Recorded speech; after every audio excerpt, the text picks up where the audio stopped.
मनुष्य जीवनातला धर्म आहे. अनेक धर्म एक सांगतो पुढे जातो. प्रत्येक पुरुषानं घराच्या बाहेर पडल्याच्या नंतर रस्त्याने चालणाऱ्या प्रत्येक स्त्रीमध्ये आपल्या आईला किंवा बहिणीला पाहिलं ना तर या महाराष्ट्रात एकही अन्याय अत्याचार आणि बलात्कार होणार नाही. प्रत्येक माता भगिनीनं घराच्या बाहेर पडल्याच्या नंतर प्रत्येक पुरुषाकडे आपल्या वडिलाच्या अर्थात भावाच्या दृष्टिकोनातून पाहिलं ना तर प्रत्येक माता भगिनीकडे वाकड्या नजरेने पाहण्याची कोण्या नराधमाची हिंमत होणार नाही. कारण या महाराष्ट्राची संस्कृती आता धुळीत मिळत चालली आहे. गेल्या 1 महिन्यापूर्वी बदलापूरला एक दुर्दैवी घटना घडली. 3 वर्ष आणि 8 महिन्याच्या मुलीचं वय आहे. किती काय चिमुरडा जीव असेल हो तिचा.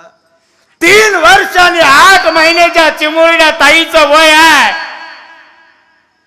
त्या ताईवर अक्षय शिंदे नावाचा नराधम अत्याचार करतोय. 67 वर्षाच्या आजीचं वय आहे. अहिल्यानगर जिल्ह्यातल्या राहुरी तालुक्यातल्या मांजरी गावातील सुमनबाई विठणोर त्या माऊलीचं नाव. 67 वर्षाच्या आजीच्या गळ्यातील सोनं तोडून घेऊन गळा दाबून तिची निर्घुणपणे हत्या करावी अशा प्रकारच्या घटना महाराष्ट्रात घडत आहेत. कोपर्डीतील श्रद्धाताईच्या अत्याचार प्रकरणापासून तर या महिनाभरामध्ये एवढ्या दुर्दैवी घटना घडल्या त्या लाजवणाऱ्या. कळव्यामध्ये मतिमंद मुलीवर शाळेत अत्याचार होतो. अकोल्यामध्ये 6 शाळेतल्या मुलीवर शाळेच्या शिक्षकाकडून अत्याचार होतो आहे. पुण्यासारख्या ठिकाणी स्कूल बसमध्ये शाळेत जाणाऱ्या मुलीवर स्कूल बसच्या चालकाकडून अत्याचार होतो. आमच्या माता भगिनींनी घराच्या बाहेर पडावं की नाही अशी दुर्दैवी अवस्था तयार होते. त्यावेळी आमचे छत्रपती आम्हाला आठवतात. वाकड्या नजरेने आमच्या माता मावळ्याकडे तो बघेल त्याच्या डोळ्यात तापलेल्या सळया घाला. जो आमच्या माता मावळ्यावरती हात उगारेल त्याचे हात पाय छाटून कलम करा, त्याला गडावर ढकलून द्या. अशा छत्रपतीच्या कायद्याची या महाराष्ट्रात गरज आहे. गरज आहे महाराज. त्याच्याशिवाय अत्याचार थांबणार नाही. ज्यावेळी या 4-5 दुर्दैवी घटना महाराष्ट्रात घडत होत्या ना त्यावेळी 2 घटना अजून घडत होत्या. एकीकडं रक्षाबंधनाचा बहीण भावाच्या पवित्र नात्याचा सन्मान करणारा सण साजरा केला जात होता. एकीकडं महाराष्ट्रातल्या सगळ्या लाडक्या बहिणी योजनेचे फॉर्म भरत होत्या. एकीकडं काही बहिणी आपल्या भावाला राख्या बांधण्याकरता रक्षाबंधनला जात आहेत आणि एकीकडे आमच्या याच माता मावल्यावरती अत्याचार होतात. मग आम्ही गणपती बाप्पाच्या साक्षीनं, यांची साक्ष महत्वाची आहे कारण त्यांची सोंड वक्र. गणपती बाप्पाच्या साक्षीनं आम्ही सरकारला सांगू, साहेब आमच्या माता भगिनींना 1500 रुपयाची गरज नाही तर आमच्या माता भगिनींना त्यांचे रक्षण करण्याची गरज आहे. त्यांचं रक्षण जर झालं ना, माता मावल्याची आबरू जर या महाराष्ट्रात लुटली गेली नाही ना तर याच्यासारखं आम्हाला योगदान कोणतंच मिळालं नाही आणि मिळणार नाही. आमच्या माता मावल्याची इज्जत आणि आबरू आम्हाला महत्वाची. आता रक्षाबंधन झालं आणि आता भाऊबीज, दिवाळी भाऊबीज येईल. इथं जमलेल्या प्रत्येक बहिणीला मी विनंती करेल, आता रक्षाबंधन झालं, भाऊबीजीला तुम्ही भावाला ओवाळताल आणि भाऊ म्हणेल की ताई मी तुला काय भेट देऊ. त्या भावाला एकच गोष्ट, 2 गोष्टी त्या भावाला मागा. दादा, पहिली गोष्ट माझ्या रक्षणासाठी मला धारदार शस्त्र दे. मी महिषासुर मर्दिनीची भक्त आहे. माझ्या हातात धारदार शस्त्र दे. ते शस्त्र मी स्वरक्षणासाठी ठेवील. जो नराधम माझ्याकडे वाकड्या नजरेने बघेल ना त्याच्या नरडीचा घोट तुझी ताई घेईल. यासाठी धारदार शस्त्र आपल्या भावाकडे मागा स्वरक्षणासाठी. तो म्हटला ताई अजून काय देऊ, तर त्याला अजून एक गोष्ट मागा. दादा, घराच्या बाहेर पडताना तुझी सख्खी बहीण म्हणून माझा सन्मान करून मला जी इज्जत देतोस ना ती इतरांच्या बहिणीला दे. एवढं मागा गड्या, काही अन्याय अत्याचार होणार नाही. हे आपलं कर्तव्य आहे महाराज. माणसाच्या जीवनात प्रामुख्यानं 3 प्रकारचे धर्म आहेत. पहिला धर्म कौटुंबिक धर्म. कुटुंबिक धर्म कशाला म्हणतात? आपल्या कुटुंबात आपल्यावर जी जबाबदारी आपल्या वाट्याला आली ती निभावली की कौटुंबिक धर्माचं पालन झालं. माणसाच्या जीवनात दुसऱ्या क्रमांकाचा धर्म आहे, त्याला आध्यात्मिक धर्म असं म्हणतात. कशाला म्हणायचं आध्यात्मिक धर्म? भगवान परमात्म्यानं सुंदर असा नरदेह तुम्हाला आम्हाला दिला, त्याचं भजन करण्याकरता देवे दिला देह भजना गोमटा आणि तोया झाला फाटा. सुंदर असा नरदेह भगवान परमात्म्यानं दिला, त्याचं भजन करण्याकरता. त्याचं भजन करणं माणसाच्या जीवनातला आध्यात्मिक धर्म आहे. भजन करण्याचा उपदेश माणसालाच का? पुन्हा चिंतन बाजूला जाईल. भजन करण्याचा उपदेश माणसाला यासाठी भजन करण्याचं ज्ञान फक्त माणसाला आहे.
देवाचे भजन आणि काही ज्ञान.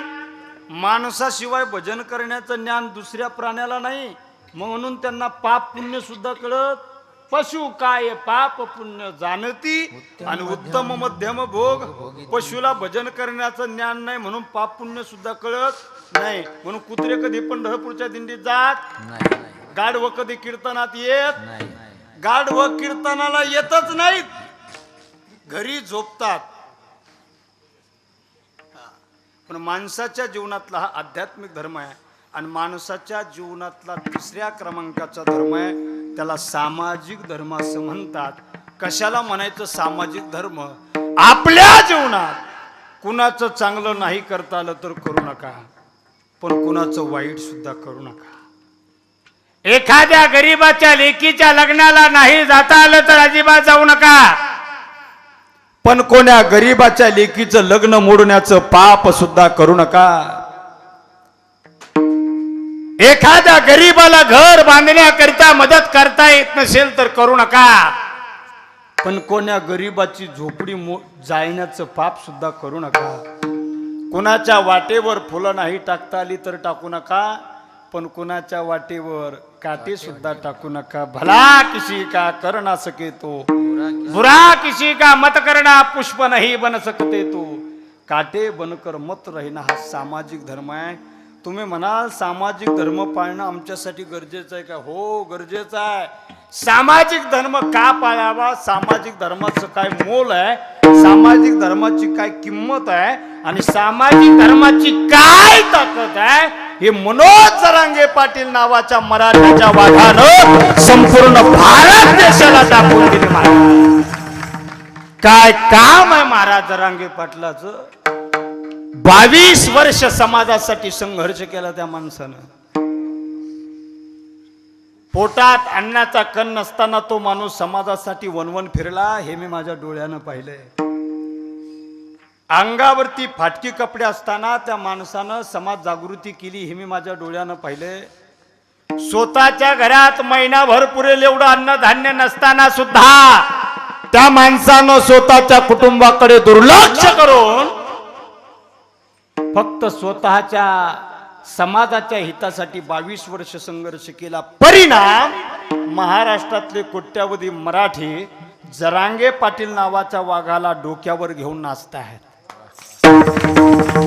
फार मोठा त्याग त्या माणसानं समाजासाठी केला. पण त्याग गाजला आणि समर्पण गाजलं 29 ऑगस्ट 2023च्या आक्रोश मेळाव्यानंतर जरांगे पाटील उपोषणाला बसले.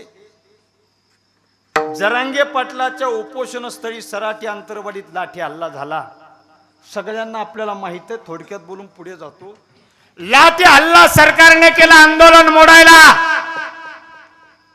पण लाठी हल्ला आंदोलन मोडायला केला, पण मोडलं नाही. उलट आंदोलन वाढलं. सरकारला वाटलं आपण करायला गेलो, गणपतीन झाला मारुती. महाराष्ट्रातले सगळे मराठे सराटी आंतरवाली मराठ्यांची पंढरी बनली होती.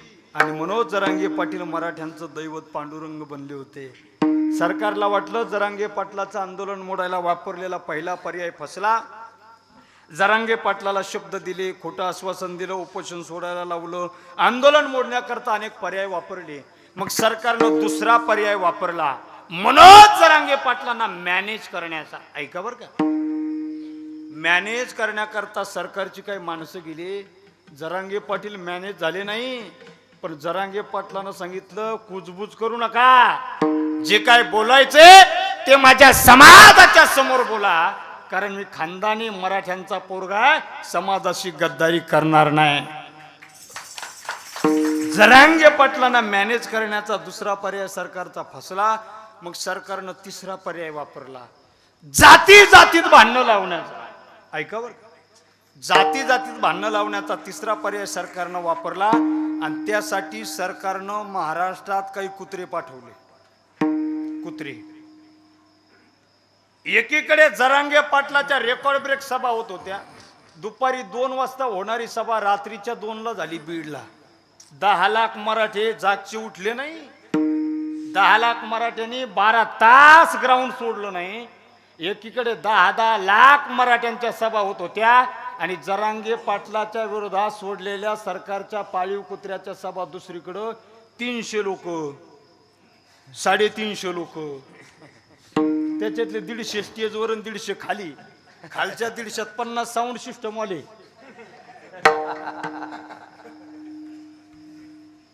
जातीत भांडणं लावायला काही कुत्रे पाठवले.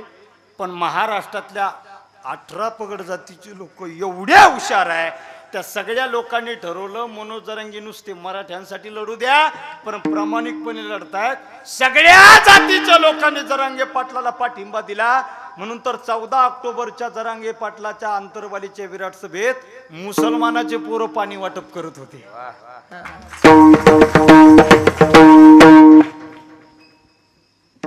धनगर समाजाच्या माणसानं उभ्या पिकात नांगर घातला आणि जरांगे पाटलाच्या सभेला जागा करून दिली. जिथं पाटलाची सभा 700 एकरवर झाली ना, तिथं 100 एकर जमीनही मराठ्याची नाही, सगळी जमीन धनगर बांधवाची आहे. सगळ्यांनी जागा दिली आणि सरकारला वाटलं आपण जातीत भांडणं लावायला कुत्रे पाठवले. काही फरक पडला नाही, कारण महाराष्ट्रातल्या 18 पगड जातीच्या लोकात शिवछत्रपतीचा गुण्यागोविंदानं नांदण्याचा विचार आहे. म्हणून ते लोक जातीत भांडले नाही. त्यांना वाटलं कुत्र्या पाठवून काही मेळ बसत नाही, मग त्यांनी एक कुत्राच पाठवला. मला बोलायचं नव्हतं, पण 2-4 जण म्हणे ते बोला राव तुम्ही, ते बोला राव. त्यांना वाटलं कुत्र्या पाठवून काही मेळ बसत नाही, मग त्यांनी कुत्राच पाठवला एकच, पण पिसाळ्याला पाठवला. पिसाळ्याला ते वकील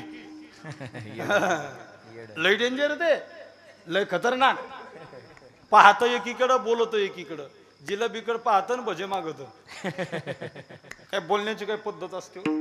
भेटत नाही रे मराठा. अरे तू वकील आहेस का कोण आहे, बोलण्याची काय पद्धत. ते वकिलाची भाषा पाहते सदावर्तीची. भेटत नाही रे मराठ्यांनो आरक्षण, तुम्हाला भेटलो. अरे तुला लखवा झाला का पॅरेलाइज झाला भाऊ. विनाकारण मुकण्याचं काम केलं, काही फरक पडला नाही.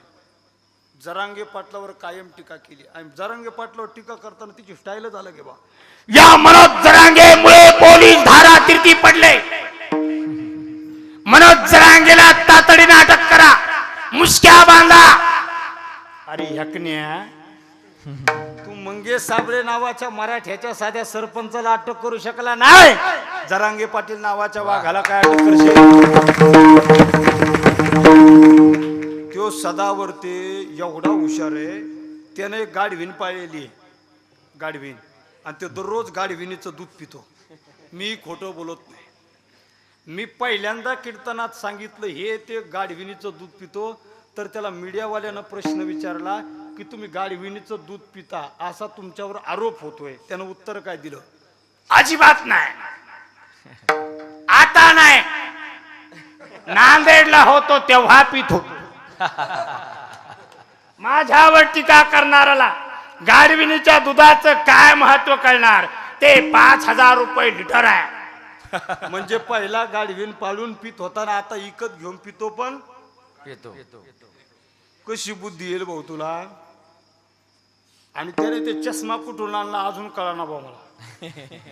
जणू एडिंग करून आणला. विनाकारण भुंकण्याचं काम हे लोक करतायत. ते सदावर ते मध्ये मध्ये शांत बसलं, ते मध्ये नारायण राणे उठले. मनोज जरांगेने विचार करून बोलाव, त्यांचे डोळे कायम लाल असतात. मनोज जरांगेने विचार करून बोलाव. आपली उंची किती, आपण बोलतो किती, याचा विचार जरांगेने करावा. म्हणतं कोण? ज्याची उंची मुळात 1.5 फूट आहे तेव्हा राणे. तेच 1.5 फूट आहे. मी म्हणलं राणे साहेब कशाला नादी लागता मराठ्यांच्या?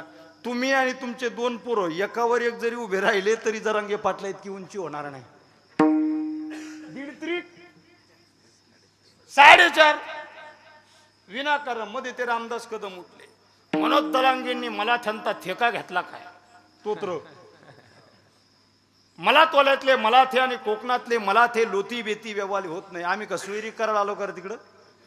विनाकारण या लोकांनी जरांगे पाटलांना बदनाम करण्याचं काम केलं. काल परवापासून अजून एक कुत्रा लागला भुंकायला.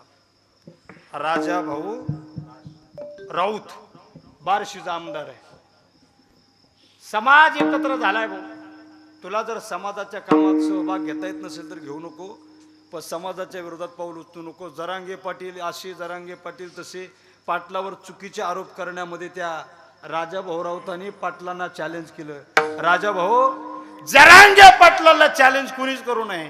राज्यातला नाही देशातल्या कोणत्याही नेत्याने जर जरांगे पाटलांना मराठ्यांना चॅलेंज केलं ना, तर दिल्लीच्या औरंगजेब बादशाला या मातीत गाडणारे मराठे तुझ्यासारख्याला गाडायला वेळ लागणार नाही. ओ पाटील निस्ते म्हणले ज्याला पाडायचं त्याला पाडा, ते पुन्हा घर सोडून बाहेर आले नाही. तू जर पाटलाच्या विरोधात उघड असेल ना तर मराठे तुझा बदला घेतील. एक गोष्ट प्रामाणिकपणे सांगतो, जरांगे पाटलाचा समाजासाठी संघर्ष आहे. प्रामाणिकपणे तो माणूस समाजासाठी काम करतोय. त्या माणसाच्या बद्दल अनेक समज आणि गैरसमज पसरवले जातील. कोणत्याही समज गैरसमजाला बदनामीला बळी न पडता त्या माणसाला खंबीरपणे साथ द्या. त्या माणसाचा उदो उदो केला जातोय जिवंतपणे. एवढा उदो उदो या महाराष्ट्रात आतापर्यंत इतिहासात कधीच कुणाचा झाला नाही, तेवढा जरांगे पाटलाचा झाला. आणि आता कुणी कितीही भुंकलं तर काही फरक पडणार नाही, कारण जरांगे पाटलाचा आता इतिहास झालाय. या इतिहासाला कुणीही थांबू शकत नाही, बदलू शकत नाही. जरांगे पाटलांनी समाजासाठी सामाजिक कार्याचं पालन केलं म्हणून इथपर्यंत पोहोचले. विठाला आणि जीवन जगताना जे लोक फक्त स्वतःच्या रक्ताचा विचार करतात, एक दिवस त्यांचंच रक्त त्यांना विसरल्याशिवाय राहत नाही. आणि जे लोक जीवन जगताना स्वतःच्या रक्ताचा विचार करतात, एक दिवस त्याचंच रक्त त्याला विसरल्याशिवाय राहत नाही. आणि जे लोक इतरांच्या जगाच्या रक्ताचा विचार करतात त्यांच्या नावाचा इतिहास झाल्याशिवाय राहत नाही. 350 वर्षापूर्वी या महाराष्ट्राच्या माध्यमामध्ये राजाधिराज छत्रपती शिवराजांना हिंदवी स्वराज्याची स्थापना केली. 18 पगड जातीच्या लोकांच्या डोईवर सुखाचं छत्र धरावं यासाठी महाराजांना स्वराज्य महाराष्ट्राच्या मातीत उभा केला. महाराजांना स्वराज्य निर्माण करताना 18 पगड जातीचा एक जिगरबाज बुलंद निधड्या छातीचा वीर मावळा सोबत घेतला होता. मराठा होता, धनगर होता, चांभार होता, कुंभार होता, साडी होता, दिली होता, माळी होता, भिल्ल होता, वडार होता, नाटक होता, मुस्लिम होता, ब्राह्मण होता. 18 पगड जातीच्या मावळ्याला घेऊन महाराजांना स्वराज्य निर्माण केलं होतं. महाराजांना स्वराज्य निर्माण करण्याच्या अगोदर या महाराष्ट्राची परिस्थिती होती कशी, भयावह अवस्था होती कशी. घरट्यातील पक्षी सुरक्षित नव्हते, की गोठ्यातील जनावर सुरक्षित नव्हते, मंदिरातील देव देवतांच्या मूर्ती सुरक्षित नव्हत्या, की घराघरातील माता भगिनी सुरक्षित नव्हत्या. जिकडे तिकडे आकांत मांडला होता दुश्मनाने आकार. आणि अशा अकांत मानलेल्या दुर्दैवी परिस्थितीमध्ये ज्याने स्वतःच्या मनगटाच्या जोरावर हिंदवी स्वराज्याची स्थापना केली, औरंगजेब घायाळ केला, अफजलाचा कोखळा काढला, शाहिस्त्याची बोट छाडली आणि अशा सर्व दुश्मनांचा नाश करून सह्याद्रीचा चक्रवर्ती सम्राट झाला. अशा धर्मवीर कर्मवीर शूरवीर दानवीर छत्रपती शिवरायांना सर्वांनी जोरदार टाळ्या वाजून मानाचा मुजरा करा. महिला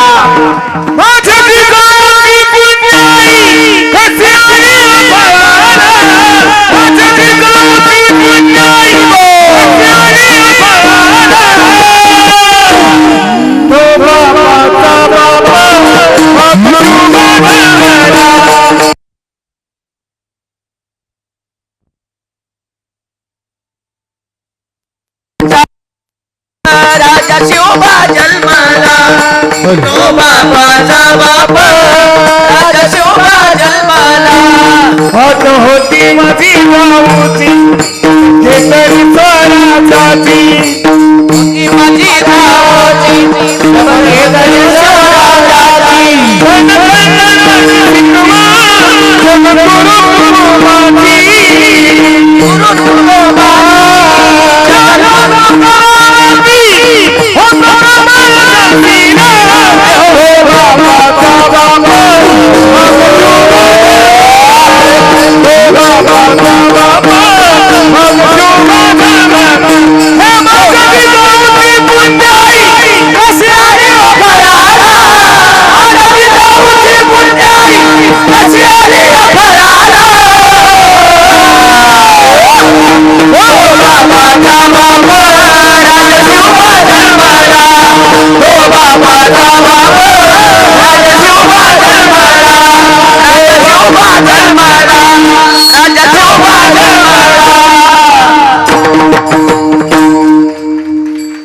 टाळ्या वाजवा सगळ्यांनी. 5 मिनिटात थांबायचंय मला. दुर्दैवानं फोन सुद्धा आला. आमच्या काकू वारल्या, चालू कीर्तनात फोन आला. आजारी होत्या, जास्त वयस्कर नव्हत्या, पण आजारी असल्यामुळे त्या वारल्या. किती वाजले तो? 11 ना. 5 मिनिटं बाकी आहेत. जगद्गुरु तुकोबाराय म्हणतात, विठाला विठाला महाराजाने कार्य धर्मासाठी केलंय, समाजासाठी केलंय.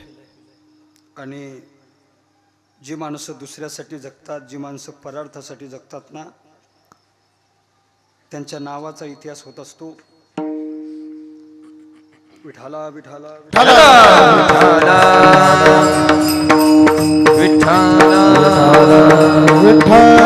महाराजांच्या मावळ सेनेत जीवाला जीव देणारे मावळे होते. मला बोलायचं होतं अजून, पण आता हिंमत होत नाहीये. बाजीप्रभू सारखा मावळा आहे, तानाजी मालुसरेन सारखा मावळा आहे, शिवा काशीदान सारखा मावळा आहे, येसाजी कंकान सारखा मावळा आहे. एक एक मावळा लढतोय, महाराजांसाठी प्राणाची आहुती देतोय, आपल्या जीवाची बाजी लावतोय. घोडखिंडीतून राजांना विशागडाकडे, पन्हागड ते विशागड प्रवास सुखरूप करून देणारी बाजी, सिद्धी जोहर नावाच्या दुश्मनाच्या तहाची भोळणी करून राजांना सुखरूप गडावर पाठवणारे शिवा काशीद, आणि आधी लगीन कोंडाण्याचं मग माझ्या रायबाचं म्हणून पोटच्या पोराचं लग्न सोडून कोंडाणा किल्ल्याची मोहीम हाती घेऊन राजांचा प्राण वाचवण्याकरता स्वतःचा प्राण देणारा तानाजी नावाचा मावळा या मातीत लढला. का करावं लागलंय त्यांना? हेची आम्हा करणे काम, बीज वाढवावे नाम. त्यांनी जर बलिदान दिलं नसतं तर धर्म टिकला नसता. त्याच्या पलीकडे जाऊन सांगू धर्म काय. ज्या गणपती बाप्पाच्या प्रांगणात आपण कीर्तन आज करतोय, या गणेश उत्सवाची सुरुवात महाराष्ट्रात बाळ गंगाधर लोकमान्य टिळकांनी केली. लोकमान्य टिळकांनी केली करण्यामागचा उद्देश हा आहे की विघटित झालेला माझा हिंदू समाज एकत्र व्हावा. सगळ्या जाती धर्मातल्या लोकांना एकत्र करण्याकरता बाळ गंगाधर टिळकांनी गणेश उत्सवाची स्थापना केली. गणपती बाप्पाचं आगमन होतंय.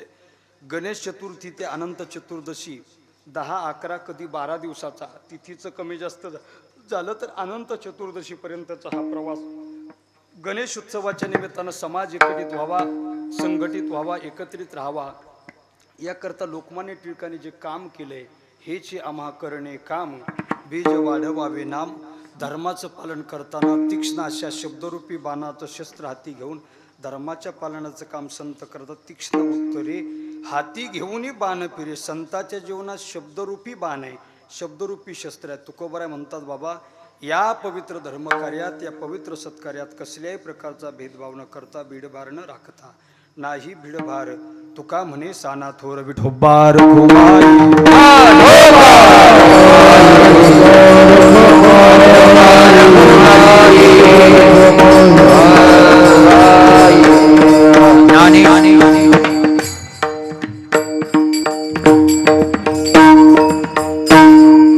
प्रत्येकानं आपल्या वाट्याला येईल तेवढं धर्माचं कार्य जेवढं करता येईल तेवढं करा गड्या.